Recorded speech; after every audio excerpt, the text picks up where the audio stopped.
PA is really, really important. Good letter of recommendations. Obviously, they will trust their colleagues from uh, which are your professors. So if you can get a good letter of recommendation from someone good, like some of your professor, that would be really nice. And then they want a good statement of purpose. So what is a statement of purpose? Basically, statement of purpose is nothing, but they want you to explain why you want to do this internship or why you want to do this research program. So there may be many reasons, and you have to put it in a way that is like, basically you have to sell yourself. So good statement of purpose, we can talk about it in a in a later section. So basically all these things are required for Indian internship, and if you have these, the chances of getting an Indian internship increases. And also the chances, as I told earlier, the chances of getting an internship increases as you go further in your studies. For example, the student of MSc first year has the most chance of getting an internship. But once you have got an internship, it is really easy to get another internship because you have already a previous research experience. So in India, there are a lot of research labs and universities which provide summer schools and internships. So the biggest of the these programs, which is run by Indian Academy of Sciences, all the three Academy of Sciences jointly run this program. It is called Summer Research Fellowship, and some of your seniors and my juniors have attended this program. I myself attended this program. So basically, anyone from BSc second year to MSc first year can apply, and they give you around $8,000 to $10,000 fellowship, and it can be, you can be placed through this program at any place in India. So you have to tell your preferences, and depending upon your preferences and depending upon the scientist preferences, you can be going to an IIT, you can even go to IISc, and there are all the research, basically all the research labs run this program, and I think we can share this list later on. All the IITs, all the IISers, they run the program, and most of the programs run from BSc second year to MSc first year. So it is in these programs where anyone can apply. It is sometimes it is little bit tough for a student of BSc second year to get selected or get internship. So um, there are some specific summer schools which are just meant for BSc students. So if there are any BSc students who are in first year, there is this on number 20th, there is this Homi Bhabha Center for Science Education Summer School. It is just 2 weeks, and it is, you will not be doing any research. It is just lectures, but it is really, really interesting. And I will encourage any student who is in BSc first year to apply to this. And then there is a new program which is run by Inter-University Accelerator Center, which is at number 2 here. So this is only for students in BSc second year and BSc third year. So apply to all the other places, but the chances of getting selected for a BSc student in these centers is more. So they should also consider that. Okay, so now let's talk about abroad internships. So for abroad internship, you need a little bit more. So obviously you need a good CGPA, good letter of recommendation, good statement of purpose. So these things you already needed for Indian internship. And if you have an Indian internship, I suppose you will have these things. So also regarding this, more to this, you need good communication skills, because you need to convince a professor who is very busy and who is getting hundreds of such emails every day to consider you as an intern in their lab. then you need a good CV. And good CV just doesn't mean you need a good CGPA or a good CV actually has a lot of things. You should be good at extracurricular activities. You should be participating in all these science club activities. Actually, they also matter in some universities. And in the end, it requires a lot of patience and a lot of time. So how to start? So for abroad internships, first you need to identify your area of interest. For example, when you are starting, when you are in BSc, you don't know, should I be doing research in experimental field or should I be doing it in theoretical field? And through your exposure in Indian internships, I think you should know what is your area of interest. Once you have found your or identified your area of interest, then you should search for universities that are doing research in your area of interest.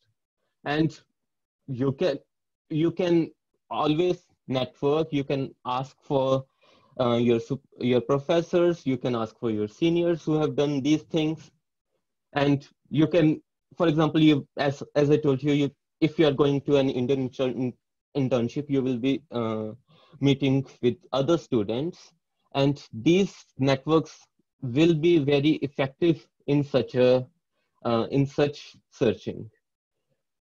There are some websites like Internshala, Internfeel, Edu, Info.com, which sometimes advertise internship positions in India, Europe, and beyond.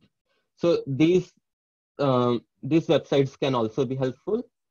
And basically, you have to identify what you want to do. Then you have to search and find universities. And if a lab is doing research in your field, then you need to contact the professor. So basically, in a broad sense, there are two ways to get an internship abroad. The first way is through a structured program. So basically, some universities like University of Tokyo, University of Taiwan, etc., have structured program in which they invite every year 20 to 30 students from all over the world, and they do research in a structured manner. The second is directly contacting the professor. So basically, the first method is easy to apply, but the chances of getting through a program is very, very, very low. Why? Because, for example, you are applying for University of Tokyo. University of Tokyo is going to select only 20 students from all over the world. So the chances of a student getting selected from GNDU are very less, because all the students from all those top universities are going to apply. So let's be practical. It is no doubt these programs are already there. They run every year. So it is easy to find and it is easy to apply. But the chances of getting selected are little less. So what I would prefer, or what I would suggest, is you can obviously apply to these structured programs, but you should spend more time on the second option, which is directly contacting the professor. And actually, this is really important, because when you apply for a PhD after your master's or whatever, so even then you need to contact the professor. So the next few slides are for both contacting the professor for an internship or contacting a professor for a PhD. The cover letter will be a little bit different, but overall the rules and the suggestions will be the same. So let's see what is the format of contacting a professor. So for example, you should have an informative subject line. So the professors in these top universities, they are very busy. So they receive hundreds of such emails. So if you have like a completely vague subject line, they are not even going to open your email. Be concise. They don't have time to read through lengthy emails. So you have to be on point. You need to be formal. For example, dear Dr. Smith, sincerely, or dear Dr. So-and-so.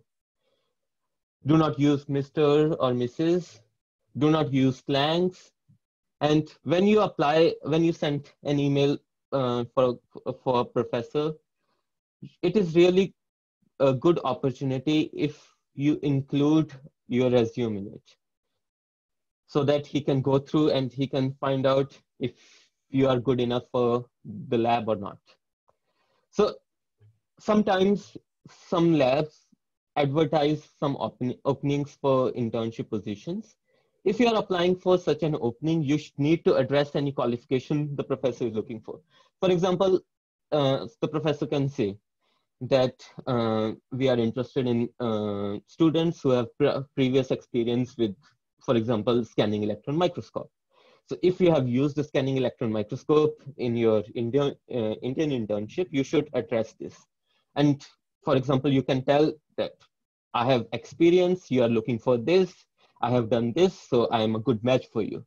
So that actually increases your chances.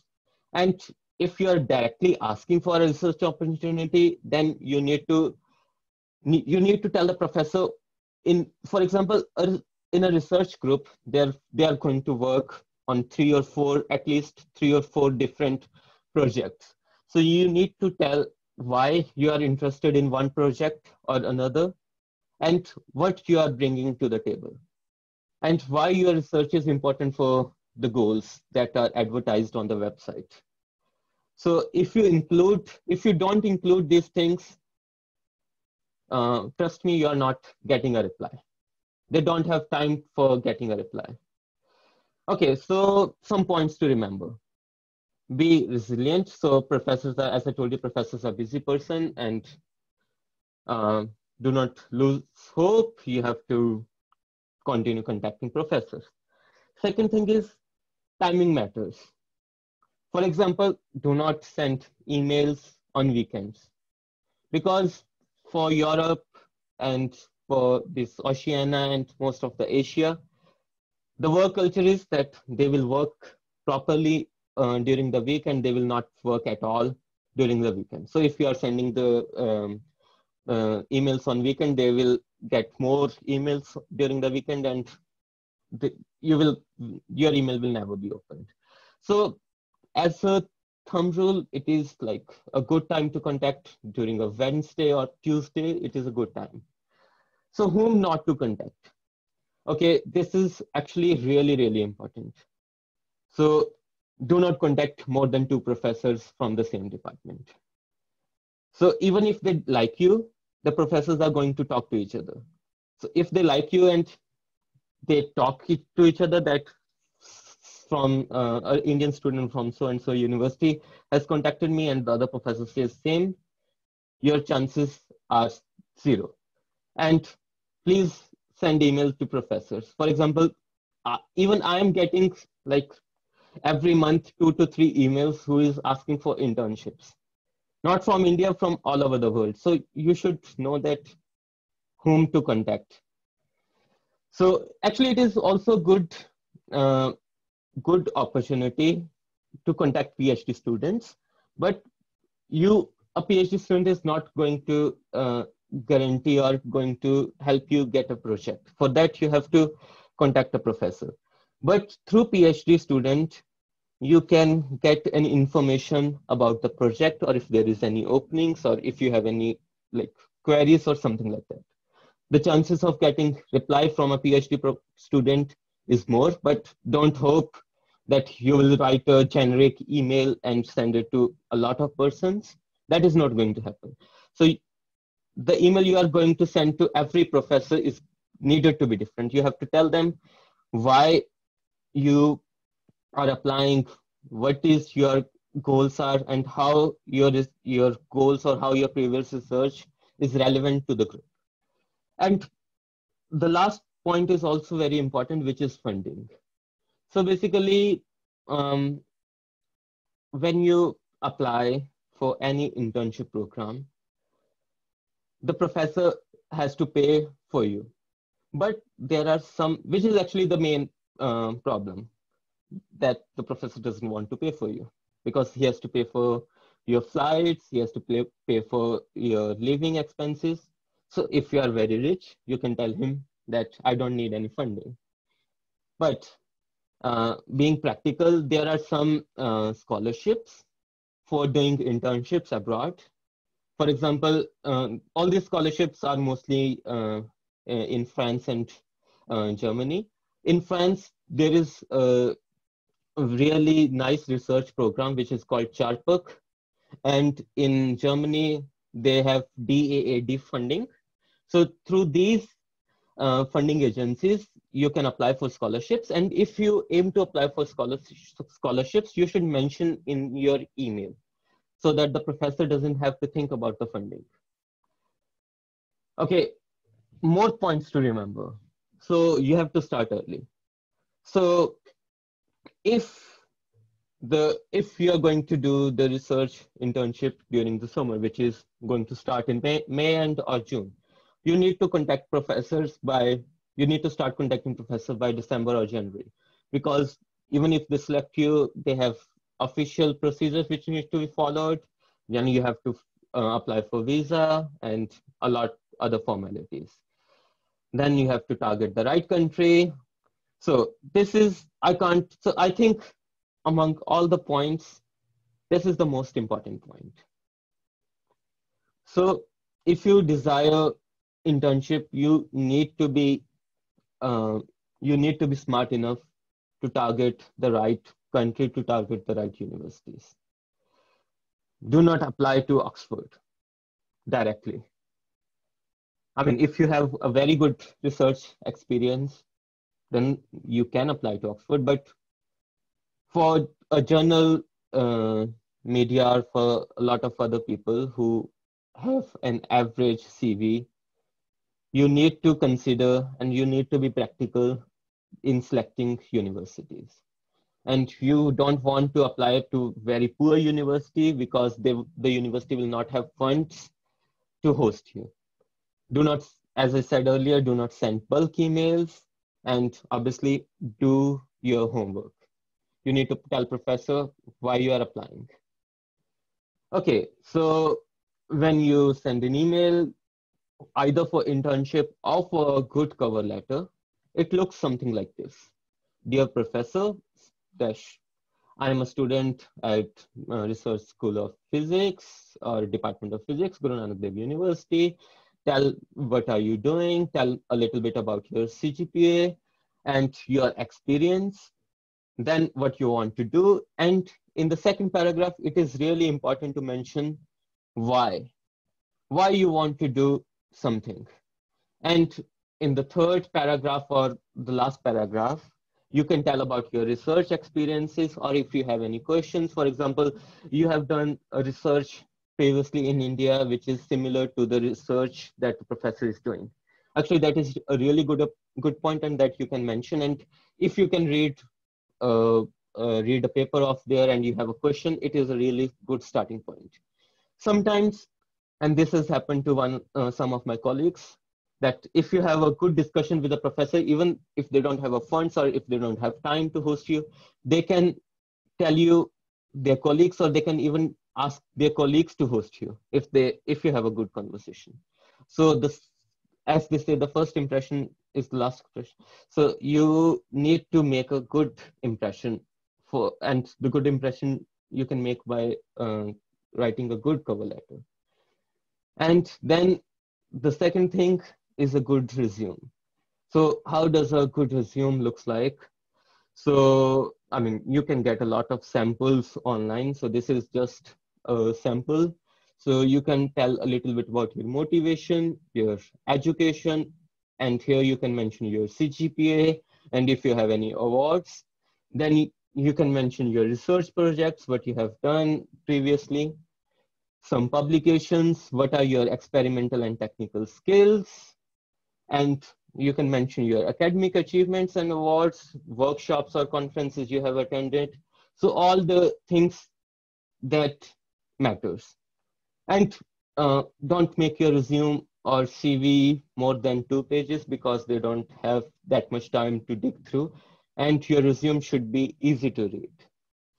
Okay, so talking about master's and PhD programs abroad. So for PhD programs, the first step is to contact the professor. And so, for Shankar, yes, can I take a poll here? Yes, ma'am. Okay.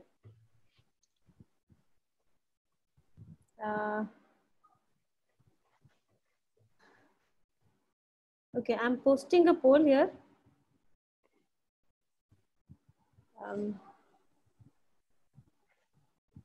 The answer is just simple. If you want to go for higher studies like PhD after a master's, and what will be your country of preference?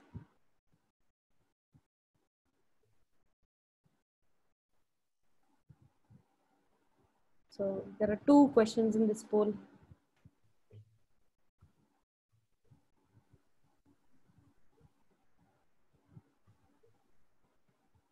Okay, so I would like to end poll here and share the results. So most of the participants who are attending, they want to go for PhD or higher studies. That's interesting. That's the purpose of the webinar, I guess. And mostly they want to go to abroad. Yes. I mean, abroad has some really good opportunities and they have good universities. Okay, so yeah, as I was talking earlier, that you have to, for master's or PhD program, so for master's, you have to apply directly to the university, and for PhD program, you have to first contact to the professor, and if they consent, then you can apply to the university. So in both the cases, it is really, really important to select the country and the university right. So I have a map. So this map basically shows top 100 universities in the world. This is not recently updated. This is from 2015. But if you see the top 100 universities, there are very, very less universities in Asia. And the ones they are mostly in China. There is 2 in Japan, Singapore. So most of the hub of the top universities, I will say, is in Europe and United States. And there are some top 100 universities in Australia as well. So now, if they have top 100 universities, they have really good universities as well. So basically, when selecting the universities, you have to first consider a lot of things. So let us see. I will be talking about different regions. So first, let's see what you need for master's or PhD program. So you need all the earlier requirements, which were good CGPA, good letter of recommendation, good statement of purpose, good communication skills, CV, time and patience, and some requirements which vary from country to country. And let's talk about those requirements. So these requirements are mandatory. For example, for most of the universities in Asia and all the universities in USA or Canada, GRE is mandatory. In Europe or Oceania, which is basically, Oceania is nothing, basically Australia and New Zealand, GRE is not mandatory. But obviously, if you have a good GRE score, including it in your CV improves your chances. But they don't require GRE, but the research experience is very, very, very important if you are applying for PhD in Europe or Australia or New Zealand. So in USA, Canada, or Asia, the duration of masters is typically 2 years. But in Europe, the duration of masters is 1 to 2 years, depending upon the program and depending upon when you apply. For example, if you apply after doing your master's, you apply again for another master, you need to spend only 1 year. Then duration of PhD in USA, Canada, and Asia is typically 4 to 6 years. In Europe, it's 3 to 4 years. And the main difference between these two these two is that in USA, Canada, and Asia, you have to spend first year doing the coursework, which is not as such in Europe or Australia.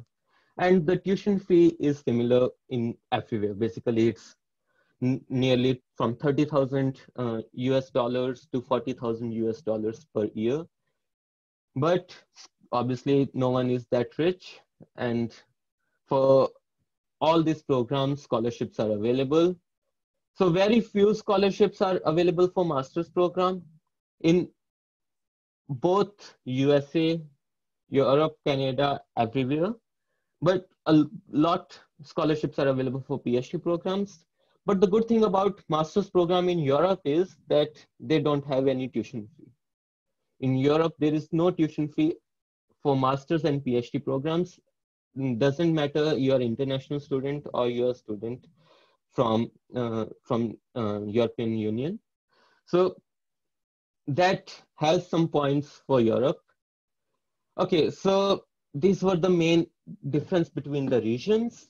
So one thing I would like to make a point of is, for example, I want to apply for master's or PhD program. You need to be really, really practical. If you don't have a profile for top 100 universities, don't spend your time applying for top 100 universities or very top universities. But also don't underestimate yourself. Those students who get admission are, I was just one of you guys. So don't underestimate and don't overestimate yourself. Be practical and choose the universities very, very precisely. And there is one tip that I got when I was applying for these PhD programs. And the tip is, for example, you think that you have a profile good enough for universities ranging from the rank 100 to 200. So apply to a lot of universities. For example, when you apply to these universities, there is no application fee for Europe. But when you apply for USA, Canada, or Australia, there is a small application fees, which is around $50 to $100. So for example, I have decided I will apply for 10 universities. So what you should do is, out of 10 universities, you should apply for 6 universities in the rank where you think you deserve. For example, if you think that you should get admission in a university which ranks from 100 to 200, so 6 applications out of the total 10 applications should go to those universities. 2 applications should be in really good universities, because sometimes you can underestimate yourself. And the last 2 applications should go in the universities who have rank around 300 or so, because that will act as a backup plan, that if nothing works, you're sure that you will get admission in those universities. So this is a tip for while applying for these universities. So application procedure is very similar for PhD, very similar to internship. So as I suggested earlier, you need to apply for more places and you need to apply sensibly. And for master's program, it is just a regular program and it's direct application to the university. You don't have to contact any professor or something. In some universities where there is master's by research, and it is only in America and Canada, even if your master's is master's by research in Europe, you don't need to contact the professor. But in some universities in USA and Canada, you need to contact the professors. So it is just a few cases when you have to contact the professors if you're applying for masters. But for majority of the cases, you should directly apply to the university. Okay, so there is one point which is really important for the students of Guru Nanak Dev University. I have seen this, and a lot of students have gone through this mode or like this this program. and they are at good PhD positions right now. So basically, a lot of students, when even some of my colleagues, they were thinking that they are not going to get direct admission in PhD after their masters. So what they should do, as in the earlier poll, I saw that most of you guys want to do PhD abroad, but sometimes you didn't get the opportunity, or for some reasons your CV is not good enough, or you didn't get selected for PhD. So what you should do, and this is a really good option for those students who have completed their masters, or so once you complete your masters, you can apply for master's program in Europe. And basically in France and Germany, both these countries, if you have completed 5 years of education, you will be given, and you have a relatively good CV, and you have relatively good CGPA, you will be given to admission directly to the master's second year program. So you just have to spend 1 year and you can get master's degree. So why do you want to do this? There are many reasons. So the first reason is they have 40 to 60% study research ratio, these programs. So basically, if you are doing 1 year program in which you will spend 3 months in which they will teach you, you will have the regular lectures, and the 4th month will be holidays, and the last 7 months you will spend doing a research project.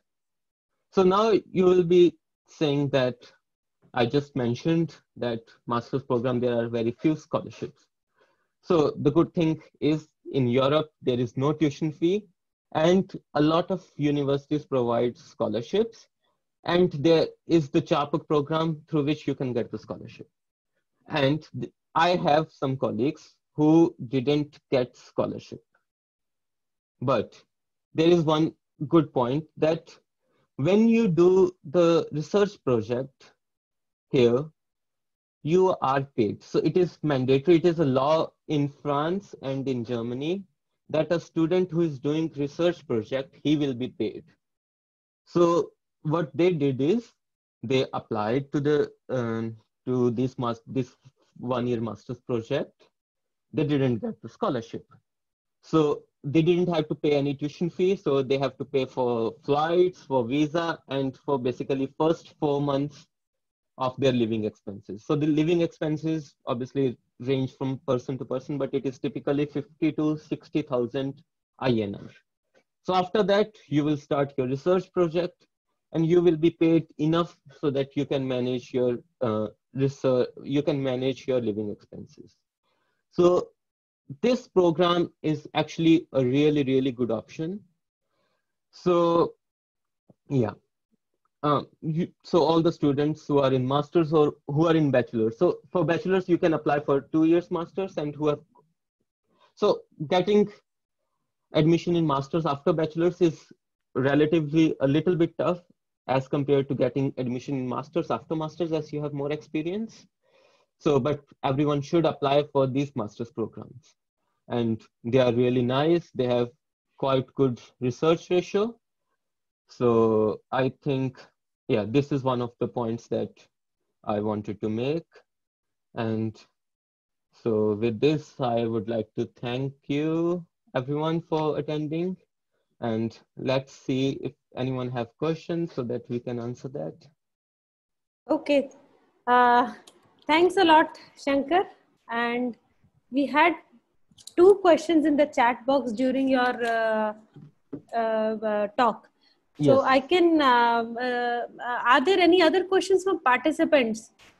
If not, then I can directly ask these people. I can unmute these 2 people and they can talk to you one-on-one. Yes. So are there any more questions from the audience, except for a question from Dr. Vibha Chopra and Aryan Mehra? Okay, so I'll first unmute Dr. Vibha Chopra. And I request Vibha to kindly Yeah, so kindly turn on your video so that we can see you.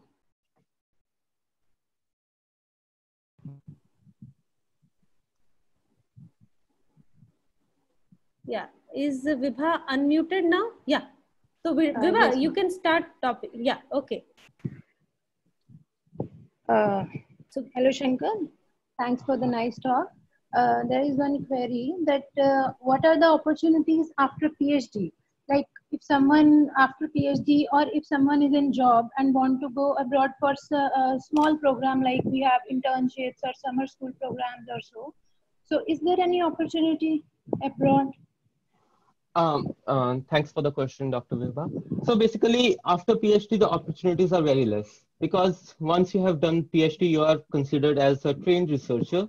So basically, all these summer schools or summer projects are aimed for training young researchers and for taking them as a PhD students. So after PhD, the opportunities like the summer schools or internships are less, but there are some very specific field summer schools, but they are obviously you have to pay the fee for attending those schools, but they are very research specific and area specific. But in general, the opportunities uh, for persons who have done PhD are very less, I think. Okay, Vibha, I would like to add to what Shankar said. He is right that there are very less opportunities like summer school opportunities for people who have done PhD. But there are some short-term courses which you can do, like Fulbright is there. Okay. And then there's something called INSA programs, this bilateral program. And they are short term as in sense, they allow you to go and work to different countries like Germany, France, Hungary, China. So they are called Indo bilateral exchange programs. You can probably And go one and can check do INSA while website. job. Yes, One yes, can do yes, while job. yes. So I was And there Fulbright for also. inside Fulbright also. Fulbright, Okay, the problem is that minimum period is I think 6 months, as far as I remember. Right. But this INSA And it will be bilateral considered program, as a okay. on duty, you'll be considered as on duty. But it also Okay, depends and on your ma'am, institute to institute. But these INSA it is programs more with or less bilateral, yeah, okay. sorry. It's more or less it's like a postdoctoral fellowship, No, right? no, no. It's like a fellowship program. It's not postdoctoral, you will say, but it's a Okay, ma'am. fellowship. So your everything is covered. In fact, you can also take one dependent with you for this Fulbright program. It's very competitive, Okay. but yeah, Okay, yeah. these INSA programs are more short term. Like you can go for 2 months or 3 months or 6 months. You can look for these bilateral INSA programs exchange. And ma'am, And is then there any for specific women, period? yeah, there is minimum 2 months and then maximum 6 months. And when to apply? Is there any specific Uh, time? usually, yes, they open around January, I think. You can go and check the website. I can send you details later. Okay. But for women, there Okay, are ma'am. special programs as well. There is something called Indo-US Fellowship for Women, which is STEM, STEMM. Okay.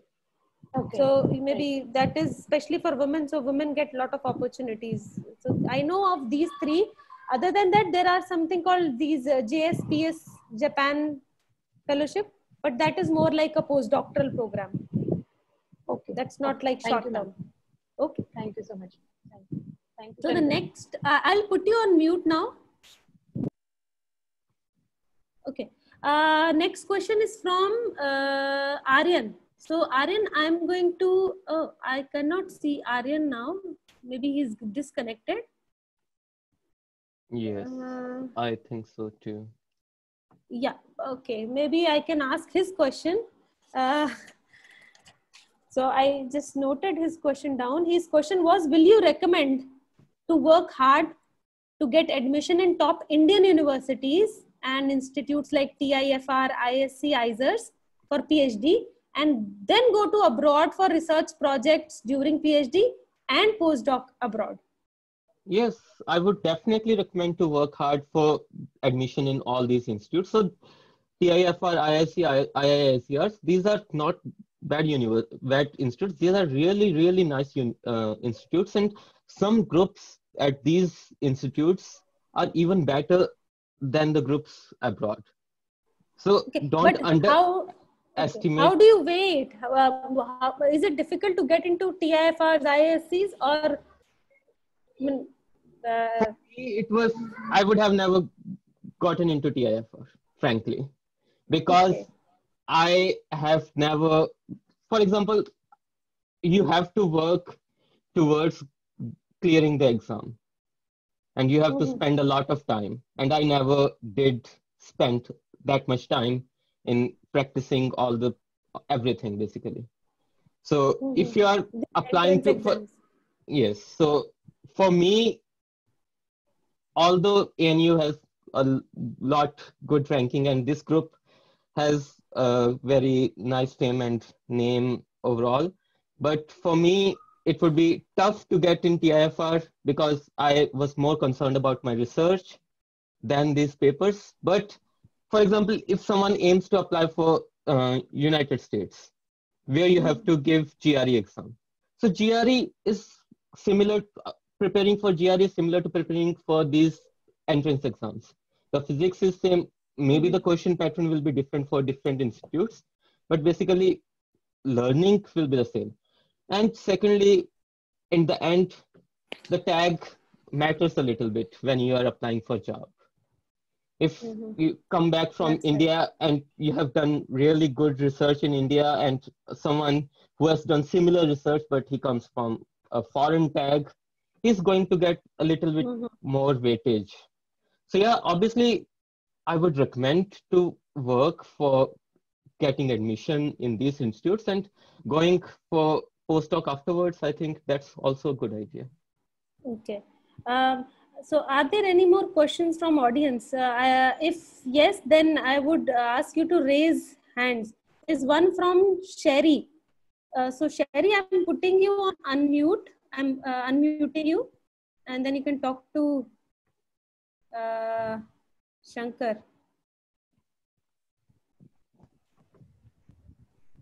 Am I audible? Yes.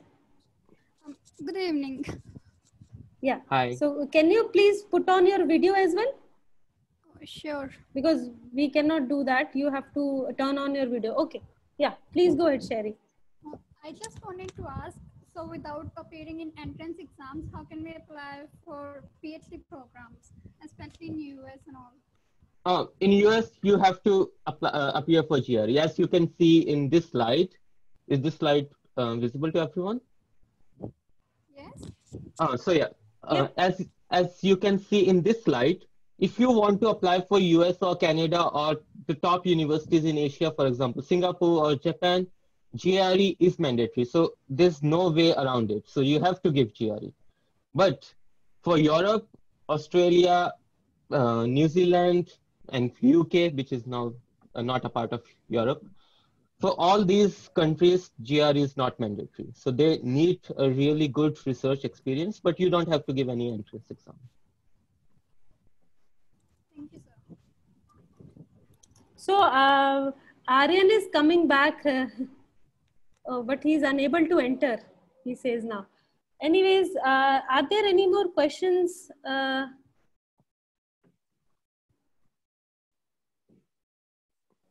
So Sherry, is your question answered? Okay. I would also like to mention that language is no barrier. So kindly don't hesitate that you have to ask questions in English. Shankar belongs to Punjab. He can answer questions very well in Punjabi also. Yes. So if there are any questions, kindly. And no question is a stupid question. Yeah. Okay, I guess if there are no more questions, we can, yeah, I don't see anyone having any questions. That was a very nice talk. Thank you, ma'am. I'll end this session now, and I really want to thank Shankar and Simran. Especially Simran was a helping hand throughout this, arranging throughout this, and I'm really thankful to Shankar for talking to us and giving such insightful things about all these application processes. Okay, there's one more question from Gurpreet. Before so I'll repeat the thank you note again. Let us take one question from Gurpreet. I'll unmute Gurpreet, okay?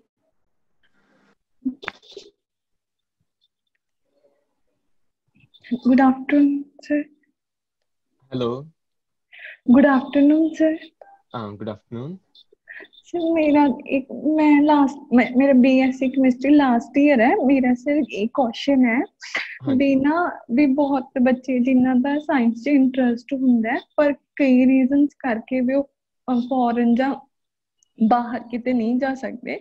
मतलब कि एवं professor वगैरह फिर भी इस तरह summer वगैरह च फिर प्रोफेसर इस तरह कोई अरेंज नहीं हो सकता भी प्रोफेसर खुद आन इस तरह. ਗੁਰਪ੍ਰੀਤ ਦੇਖੋ ਜਿਹੜਾ ਤੁਹਾਡਾ ਕੁਐਸਚਨ ਹੈ ਕਿ ਪ੍ਰੋਫੈਸਰਸ ਤੁਹਾਡੇ ਲਈ ਨਹੀਂ ਆਉਣਗੇ, ਠੀਕ ਹੈ, ਬਟ ਹਾਂ ਮੈਂ ਇਹ ਗੱਲ ਜ਼ਰੂਰ ਸਮਝਦਾ ਕਿ ਕਈ ਵਾਰ ਪੇਰੈਂਟਸ ਲੜਕੀਆਂ ਨੂੰ ਜ਼ਿਆਦਾ ਦੂਰ ਨਹੀਂ ਜਾਣ ਦਿੰਦੇ ਆ, ਕੋਈ ਵੀ ਹੋਰ ਵੀ ਰੀਜ਼ਨਸ ਹੋ ਸਕਦੇ ਨੇ. ਸੋ ਉਸ ਕੇਸ ਦੇ ਵਿੱਚ ਮੇਰਾ ਕੀ ਸੁਝਾਅ ਹੋਊਗਾ ਕਿ ਤੁਸੀਂ ਆਪਣੇ ਯੂਨੀਵਰਸਿਟੀ ਦੇ ਵਿੱਚ ਜਿਹੜੇ ਤੁਹਾਡੇ ਡਿਪਾਰਟਮੈਂਟ ਦੇ ਵਿੱਚ ਪ੍ਰੋਫੈਸਰਸ ਨੇ ਉਹਨਾਂ ਨਾਲ ਤੁਸੀਂ ਰਿਸਰਚ ਪ੍ਰੋਜੈਕਟ ਕਰੋ. ਸੋ ਤੁਸੀਂ ਫॉर एग्जांपल ਤੁਹਾਡੇ ਕੈਮਿਸਟਰੀ ਡਿਪਾਰਟਮੈਂਟ ਦੇ ਵਿੱਚ ਬਹੁਤ ਸਾਰੇ ਅੱਛੇ ਰਿਸਰਚਰਸ ਨੇ.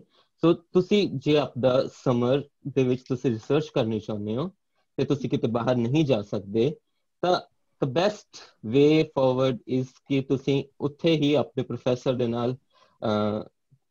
ਨਾਲ ਗੱਲ ਕਰੋ. ਤੇ ਇਦਾਂ ਦੇ ਬਹੁਤ ਸਾਰੇ ਤੁਹਾਡੇ ਸੀਨੀਅਰਸ ਨੇ ਜਿਨ੍ਹਾਂ ਨੂੰ ਮੈਂ ਜਾਣਦਾ ਹੈਗਾ ਤੇ ਉਹਨਾਂ ਨੇ ਇਦਾਂ ਕੀਤਾ ਹੈਗਾ ਤੇ ਉਹ ਵੀ ਬਹੁਤ ਕਾਊਂਟ ਹੁੰਦਾ ਹੈਗਾ. After all research is research, no matter ਤੁਸੀਂ JNDU ਵਿੱਚ ਸਕਿੱਲਸ ਲਿੱਤੇ ਨੇ ਜਾਂ ਤੁਸੀਂ ਜਾ ਕੇ ਬੈਂਗਲੌਰ ਲਿੱਤੇ ਨੇ, ਜੇ ਤੁਹਾਡੇ ਕੋਲ ਰਿਸਰਚ ਸਕਿੱਲਸ ਹੈਗੇ ਨੇ ਦੈਟ ਮੈਟਰਸ ਮੋਰ.